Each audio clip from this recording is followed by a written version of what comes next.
messaging to these folks. Let's take a look at some of the noise level out there. And this is done yearly, but the Wall Street Journal does this survey that talks about how often business people are barraged with various forms of communication. 52 phone calls, 23 voicemails, 14 faxes, 13 post-it notes, 8 cell phone calls, 36 emails, 18 postal mails, 18 inter-office memos, whatever that is, 8 pages of other stuff, and at least 3 FedEx or UPS deliveries a day, okay? It's just getting worse.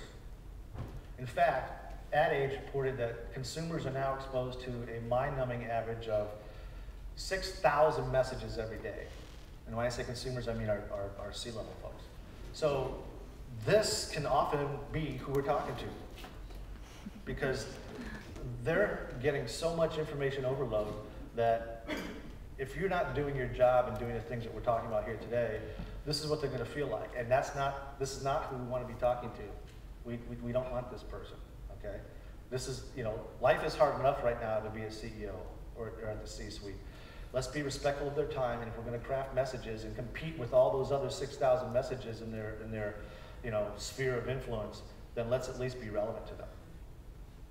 Winston Churchill said it best, a lot of times people try to get caught up in talking C-speak, One of the things that kept, England safe during the bombing of London was the sure and steady voice of Winston Churchill coming over the radio.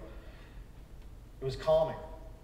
And he always made sure that he was communicating to people directly and in ways that they understood, using words that they understand. Use words everyone understands, and everyone will understand what you're saying. Back to that whole speak thing, My stuff, when I write, is very conversational.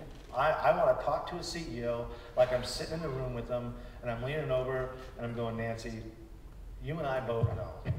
And that's the kind of dialogue you want to have. Don't be afraid. You want to engage, Devin, as I said, be a C-level communicator in your own right.